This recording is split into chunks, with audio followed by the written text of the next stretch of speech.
Good morning, everyone. Welcome to City Hall. Who's excited? Oh, come on. Who's excited?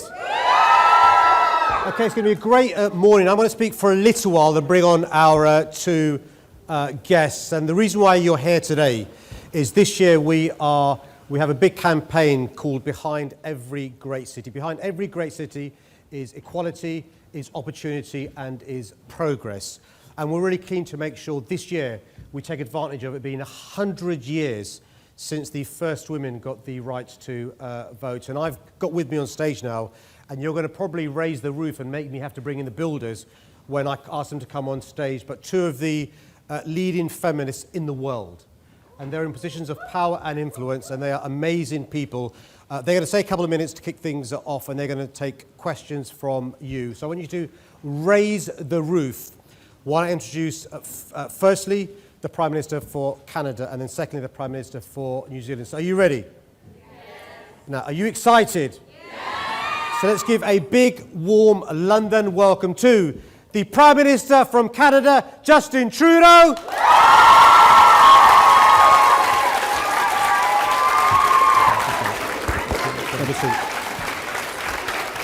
And we can do better, the Prime Minister from New Zealand, Jacinda Ardern.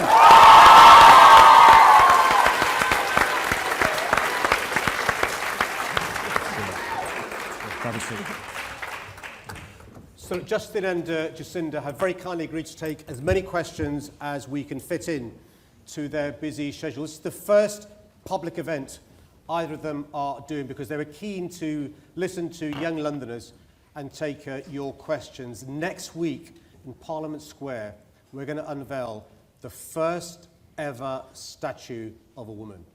Who's going to come along? Yeah.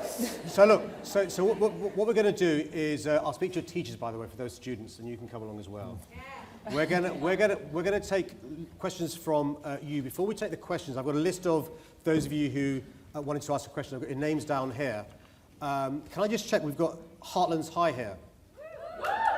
Oh, that wasn't loud enough. I don't think they're here. They're well, okay then. Are Deptford Green here? Yeah, they might be here. St Saviour's and St Olives? Oh, they're definitely here. So, here. So I'm going to ask the Prime Minister of Canada, Justin, to say a few words, and then we're going to ask Jacinda, the Prime Minister of New Zealand, to say a few words, and then we're going to open it up. Is that okay? Justin, over to you.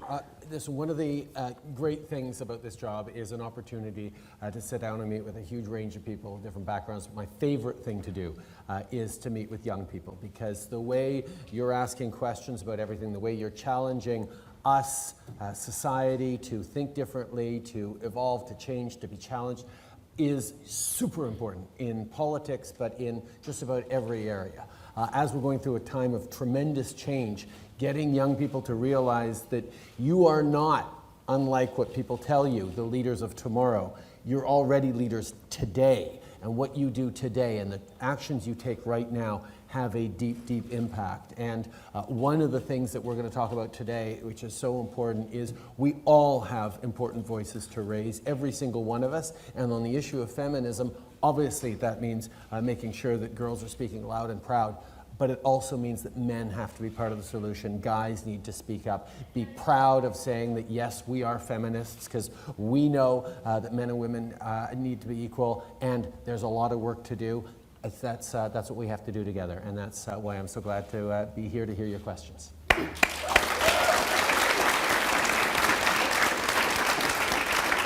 Now, before I introduce Jacinda, can I just say this? There are many claims to fame she has, but the biggest thing that I'm most proud of is she spent 2.5 years living in London. So we have a Londoner who's the Prime Minister of New Zealand, Jacinda Ardern.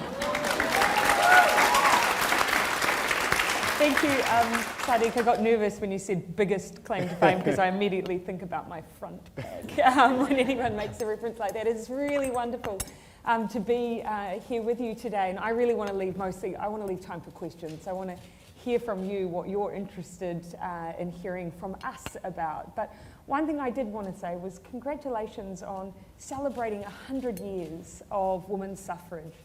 In New Zealand, we're celebrating 125 years of Show women's off. suffrage. And I was about to say, despite being really proud of that, I think we always have to be careful that we're not complacent. You know, even having a female Prime Minister does not mean that you have achieved equality.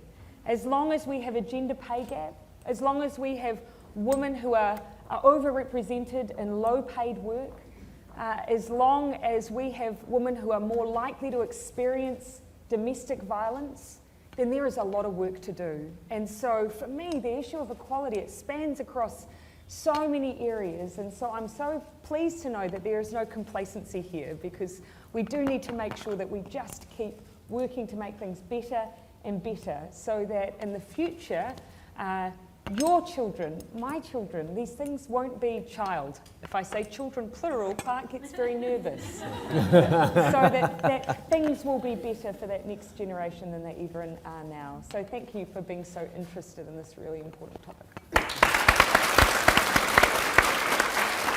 So look, both Justin and Jacinda didn't want to make long speeches, and they've got no idea what questions you're going to ask. So fingers crossed this works. I've got the first three names I've got down here, just the names. I've not got the questions. So the first round, we're going to do Nabila first from Heartlands High, then Dixie Lee from Deptford Green, and then Tai Ho from St Saviour's. So Nabila first. Where's Nabila? If you give it once, let the mic come over to you. I think Nabila's teacher's there, about to give her a clap before she asks the question. But Nabila, first question. Who are your female role models? Great, first question. Dixie Lee, where's Dixie Lee? Okay, just wait for the mic behind you. Turn around. What advice would you give to a girl like me looking to become Prime Minister? Now, Dixie Lee, I'm glad you said Prime Minister, not Mayor. Tai Ho. Just pass it back to Tai Ho, yeah. Hi, my question's about the gender stereotyping as we grow up, and people say that men can only do certain things and women can only do certain things. And how can we make sure that girls and boys get the same opportunities? Jacinda, do you want to kick things off, and then we'll come to Justin afterwards? Yeah, I'll try and cover all of those at once. My answer to my role model is really cheesy, but it's true. My mother is a huge role model to me. And I think probably we always draw inspiration from the people who are closest to us. But the thing that really has guided me through my life are the values that I have and the principles that are really important to me. And I learnt them from my parents. Particularly, I learnt kindness and generosity from my mother. You know, my mother was always, when I was growing up, she ran my school cafeteria, which was really handy come lunchtime. But it meant she made a lot of sacrifices to make sure she was around for me and my sister. But the principles and values she taught me about looking out for one another, always the kind of person who would be the first to take a lasagna to someone who needed one, she taught me probably the principle that guides me in the leadership role I have every single day. So yes, we all have our heroes, people we may not ever meet, but the ones in our everyday lives you can learn really important lessons from too. Advice for someone who wants to be a Prime Minister? Great question. I've got a very, very quick question for all of you. Who's got a dream job in mind? Dream job. Something that you absolutely believe that would be the best thing in the world to do if you could do it. Dream job. Okay. Is it the same thing as what you think you're going to do? Now, when I do this back home, I'm always surprised at the number of hands that come down. That the thing that you would love to do most in the world might not be the thing that you actually think you're going to end up doing. So my advice to anyone who wants to be a Prime Minister, never give up on believing that you can do it. Because the biggest barrier, I think, particularly for women, speaking in a general assumption, but I think the biggest barrier for us achieving some of our goals is our own belief that we can't. Plenty of people are going to put barriers up for you. You don't need to be one of them. So just keep that self-belief, because there are a lot of people out there that you'd admire a lot who probably have struggled with confidence themselves, and I'd say that I was one of them. Can I just ask you, when did you decide you wanted to be Prime Minister? I didn't.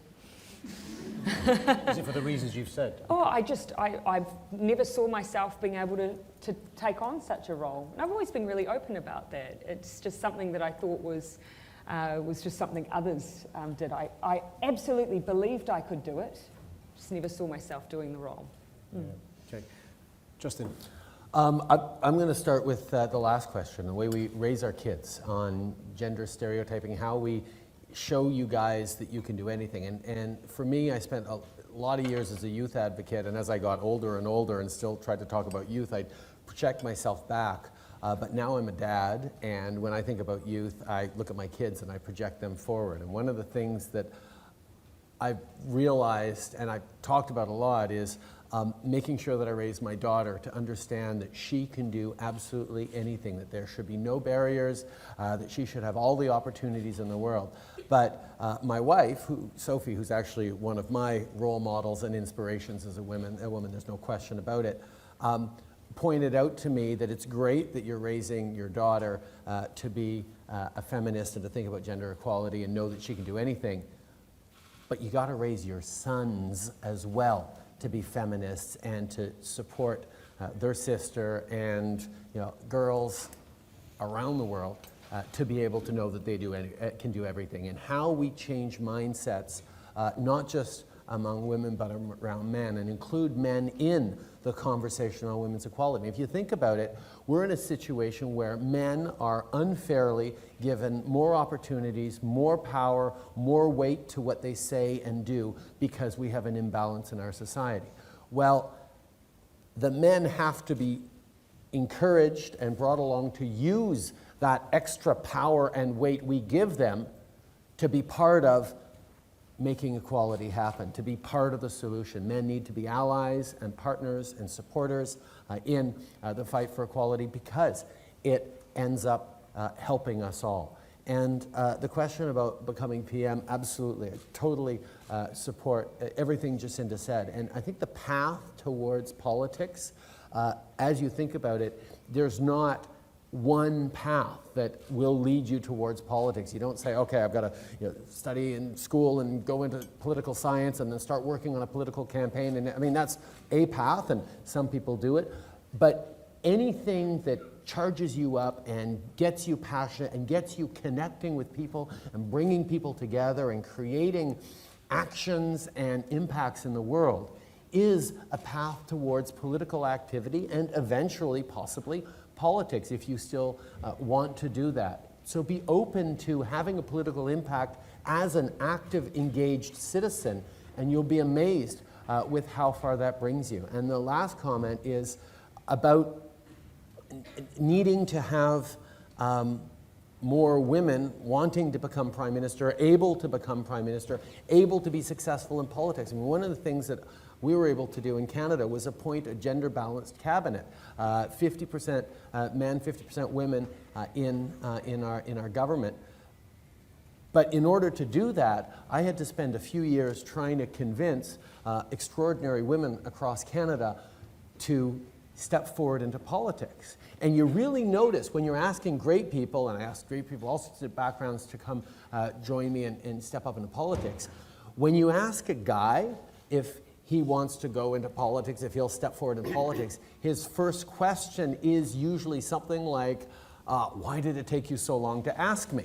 There's this, oh, great, I'm good, I'm happy to do it.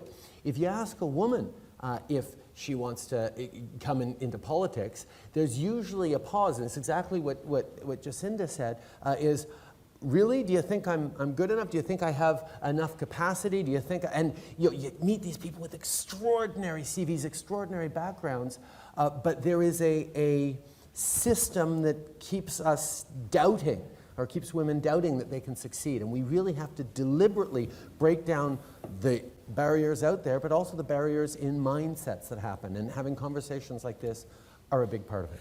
Okay, so for the next round, so in our cabinet, there are actually very few women in the cabinet. When Justin became Prime Minister in 2015, the first cabinet he appointed had half who were women. And when Justin was asked the question, what was your answer, Justin? Well, I said, I said it was 2015. Why Why is it important to have half women, half men in government? And it was a ridiculous question, so I said, because it is.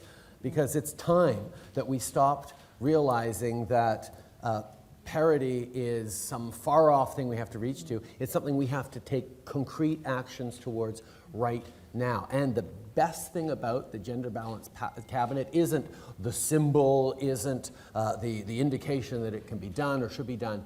It's actually the kind of conversations and the substance of the debates we have and the solutions we put forward, which are better because we have a more diverse group of people making that decisions. And that's the fundamental thing.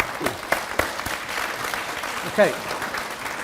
The next round we've got from Deptford Green School, Padrick. Can somebody get the mic to Padrick? It's over here, front row, chap here. And the second question is going to be to Kelly Parra from St Saviour's. Where's Kelly? In the back. Okay, Kelly's in the back. And the third one is from Jamie McCarran Games from Heartlands High. Where's Jamie? Okay, you first, yeah. Over to you. Do you support lowering the age at which I can vote to 16? Or why do you think it is important? Okay, so currently it's 18 in the UK. So Kelly? How can we help tackle gender inequality? Great question. And the third question is from Jamie. What does being a feminist mean to you? Great question. I'll ask Justin to go first and let Jacinda respond second. So Justin. There's a long conversation in Canada about how we get more young people to vote, because over the past years there was a real decline in young people taking an interest in politics. And a lot of people said, oh, let's lower the voting age, we'll make voting mandatory like it is in some countries. There's different things we can do to get young people to vote. And I took a slightly different perspective on it. I said, instead of trying to address the symptoms of the problems of young people not voting, let's try and address the root cause. Why are young people not voting or not stepping up into politics? Because I knew from the work that I'd been doing with young people that it wasn't because they didn't care about politics or because they were cynical or because they're apathetic about the world. And if there was apathy and frustration, it was never because you don't care about the world. It was very much about feeling that you're not given the tools to actually have an impact in the world you want to change, and therefore there's frustration. So we really focused on bringing young people into the conversation, empowering them in politics, and not just as volunteers and envelope stuffers, but actually part of the conversation to talk about how we're going to improve our society for the long term, how we're going to take care of the big long-term issues that young people are most focused on, whether it's the future of technology or the environment or human rights or Canada and the world. These were all issues that mattered in a big way that young people wanted to talk about rather than a specific change to a tax system that might or might not make a big impact in the world. So being bold enough to have big conversations brought young people in a way that we turned around and increased youth voting without having to lower the voting age. Although we do have a great program in Canada where high school students who aren't voting age yet have fully organized mock elections so they can get used to the idea of voting. Even though their votes don't count, they get into the political process and start thinking about it in a way that leaves them ready to do it when they turn 18. What about your views in New Zealand? Is it 18 in New Zealand? It is. And we have a turnout issue for our younger voters as well. But actually, we've had a turnout issue for younger voters for a number of years. It's not new. But we do worry about it. We worry about it because it means that there's underrepresentation, that young people are not having their voice heard. And two things I would say on that. I agree with Justin that one of the issues that, as I perceive it in New Zealand, is we have this I call it skate park syndrome. Go out and find out what young people feel about building skate parks in their local community, because surely that's what young people care about. I go into schools, and it's one of my favourite things to do, and talk about the issues that young people are interested in talking about. It is more often than not things like child poverty, inequality, climate change, the big issues that actually we're grappling with in government, but actually probably not doing enough to talk about, not doing enough to demonstrate that we're taking the action that young people really want us to take. So why would a young person vote if they don't see anything from their representatives or their candidates that speak to the things they care about? So that's one thing, actually talking about those issues that really matter is the first thing. And the second thing, though, is I think we would be wrong to assume that voting is the only way that people have power. Probably one of my biggest group of people who write to me would be children at primary school. I get bundles and bundles of letters from children. In fact, we had to bring in someone to help me, especially with the letters that I get from children, which I find wonderful because it means at the end of a long, usually after I come from, we have this in New Zealand, question time. It's very shouty and it's very robust, and so every time I'm in question time, I'll be answering a lot of questions from the opposition. One of the things I do is I take down my folder of children's correspondence down to the debating chamber. So when I'm done with all the shouty questions, I look at pictures and drawings from children. And they're not just sending me happy smiley faces, they are most often sending me their worries in the world. Turtles and straws up turtles' noses, plastic bags in the sea. They care deeply about issues that lots of people talk about. We'd be wrong to think children and young people don't. Now, those letters have an impact on me. I'm talking about them now because I see them so often. There is power in petitions. There is power in letters. And all of those have no age barrier in my country. A 16-year-old could take a petition to Parliament and force Parliament to consider it. You don't have to vote to have power. And so for me, it's about making sure that you have knowledge about the tools that you have in our system to make change. And a question, both of you are Prime Ministers and you've got huge power. How do we fight gender inequality? I mean, big issue. We started to put a gender lens on just about everything we do, and that is recognizing that the policy a government puts forward has a different impact on men than it does on women. You also think about intersectionality and a woman who is from a visible minority or the LGBT community. You get layers of discrimination that can add up, and we have to be really sensitive to all the challenges that hit people differently. And when you start thinking about the impact of everything you do as a government with a diversity lens, with a gender lens, you suddenly come up with solutions that aren't just better or more popular, they're usually smarter. And that's one of the big points that we've made, that gender equality is not just a societal or moral issue, it's actually a cold, hard economic issue. Giving a full half of the population full opportunities to contribute, to lead, to achieve their fullest potential is the only way a society as a whole can achieve its potential. So making sure we're doing things that, yes, are within the traditional, more gender equality issues of domestic violence or child care, issues like that. Yes, that's important, but it's also thinking about just about everything else with that gender lens. Construction projects in rural areas. If you're building a highway through a rural area, well, you have to think you're going to be sending a whole bunch of mostly men construction workers to faraway towns and communities. That's going to have an impact on that community around violence, around gender issues. We also have to think about how we make sure that through proactive pay legislation, women get paid the same as men for similar jobs. Now, Canada's done a lot with the gender balanced cabinet, with a gender budget that we put forward. Our entire national budget had a gender lens on it in 2018, just a few months ago.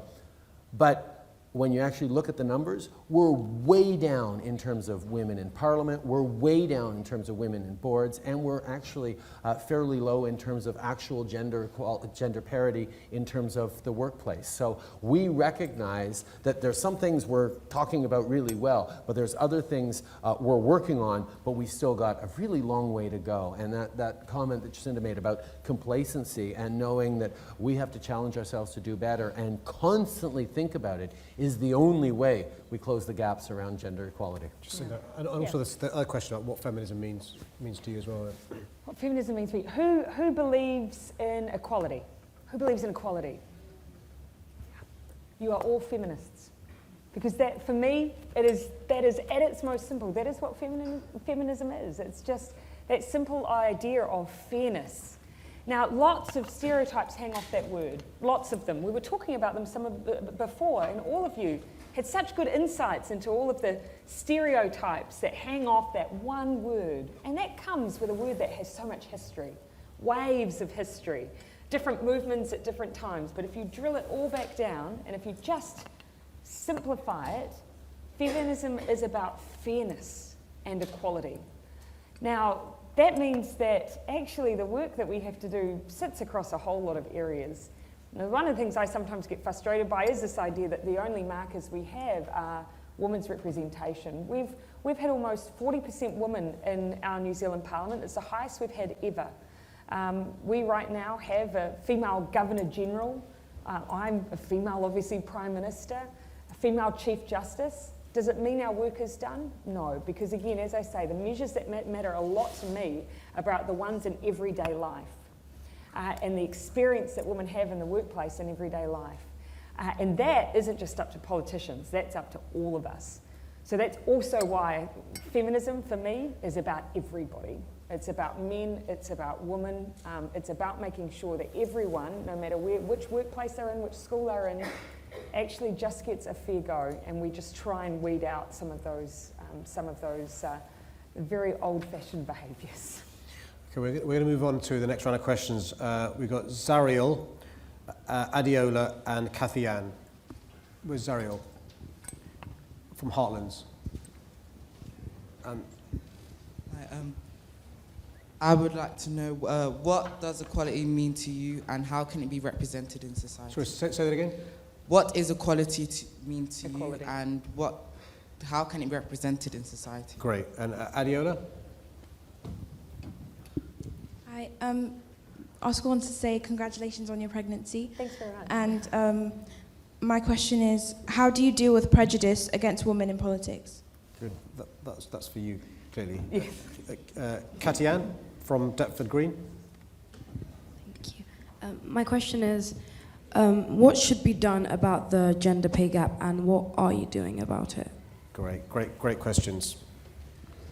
Great. Yeah, I'll start. And on the gender pay gap, we're actually, at the moment, we have legislation that we're working on to make sure that actually we give a mechanism for people to close the gender, to make sure that we can address some of our pay equity issues. So we're doing it through a couple of ways, but the law is one of them. But I'll leave Justin perhaps to pick up a bit more on that one as well.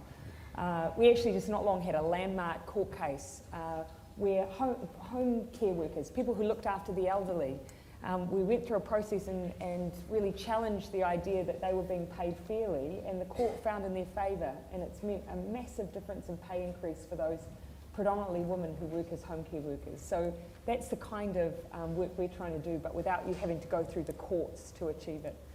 On the issues, inequality or issues I face in politics, do you know, I'm lucky. I'm the third female Prime Minister in my country, the third. That's really remarkable when you think about some of our other countries and some who are just having their first. We're on our third.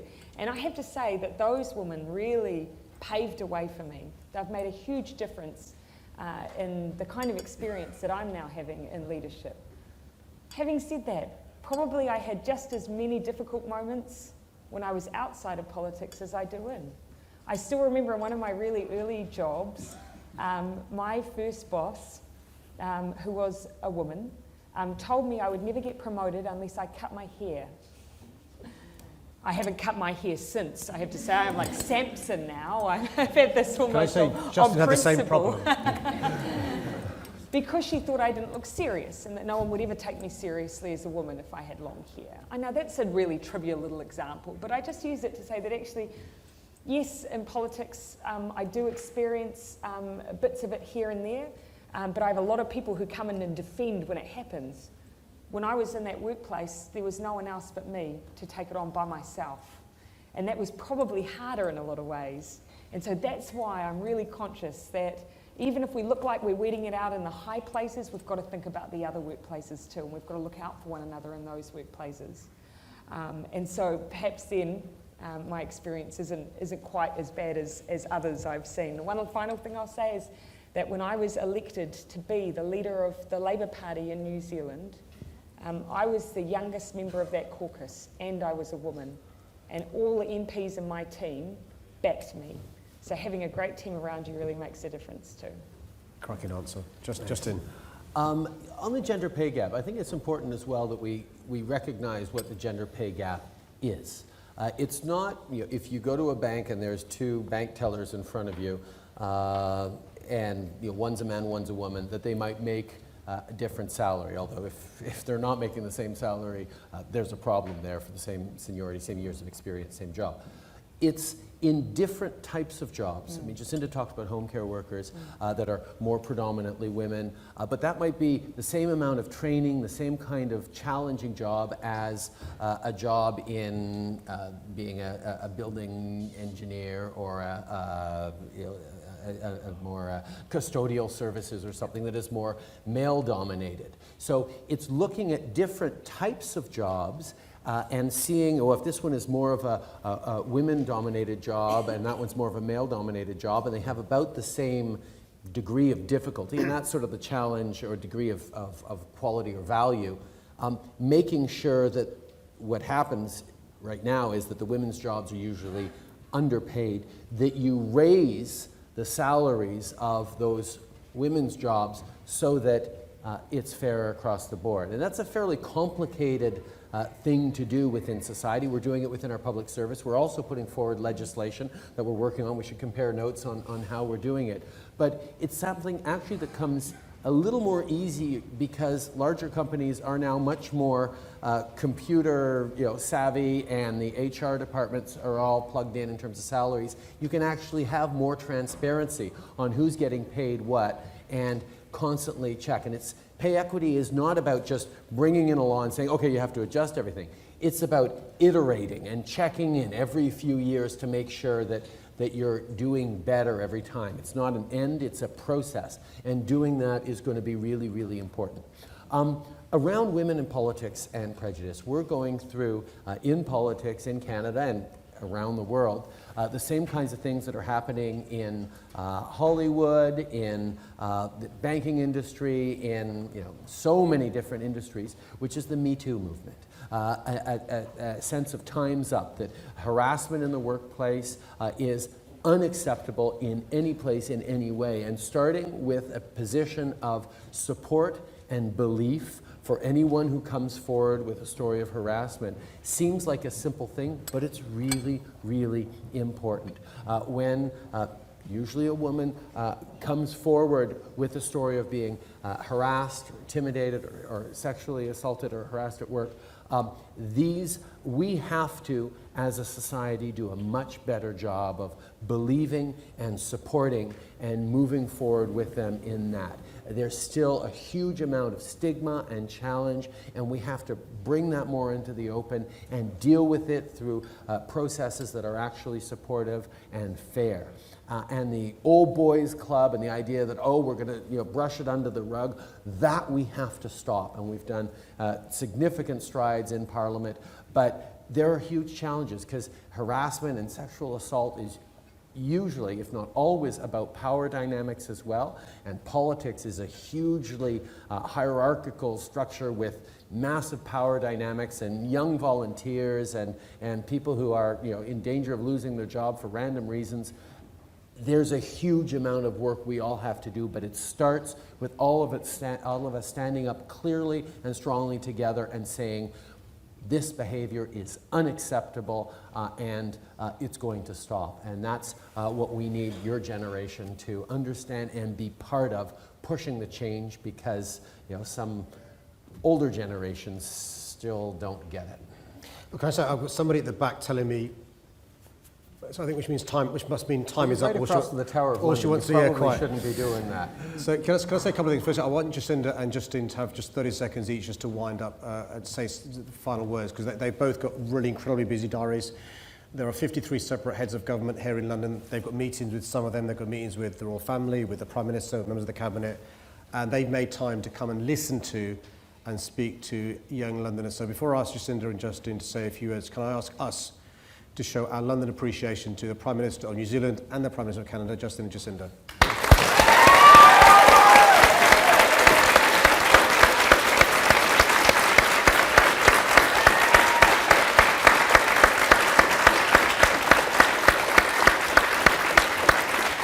Now before Jacinda goes first, Jacinda, when they finish, we're going to jump down.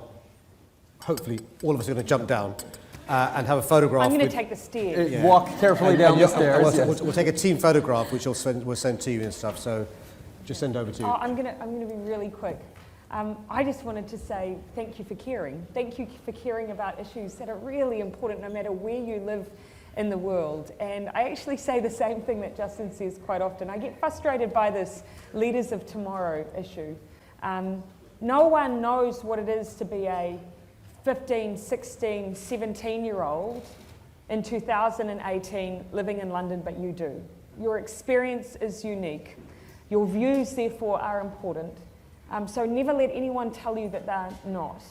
I first joined a political movement at 17 because I wanted to change the world. I started by delivering leaflets. You can start with anything and you'll never know where that journey will take you. So don't let anyone diminish the importance of your opinions. And finally, you live in an amazing city. I loved living in London. I lived in Brixton and Vauxhall when I last lived in London. I loved being here.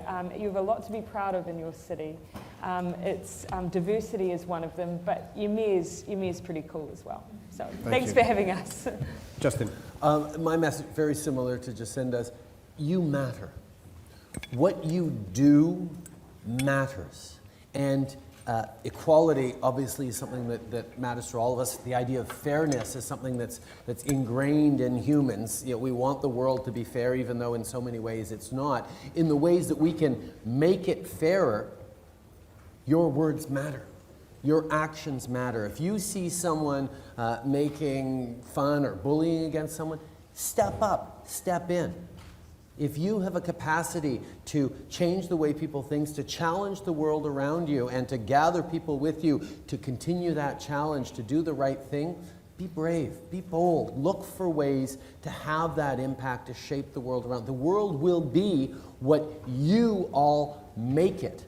And you have to understand that you do have the power to shape the world. And ultimately, you know, as has been said many times, you will not define your own success and your happiness by what you get from the world, but how you shape the world around you, how you have an impact on the world, how you bring meaning and relevance to your life through how you impact and shape your community. So know that the choices you make are actually not just shaping your lives, but the whole world you're part of. And the opportunity for us to see and hear and be inspired as we go off to speak with a whole bunch of different heads of government, to be connected to all of you is the best possible way I could start this day and any day. Thank you for continuing to inspire me and reassuring me that our future and our present is in very good hands. Justin, Jacinda, thank you very much.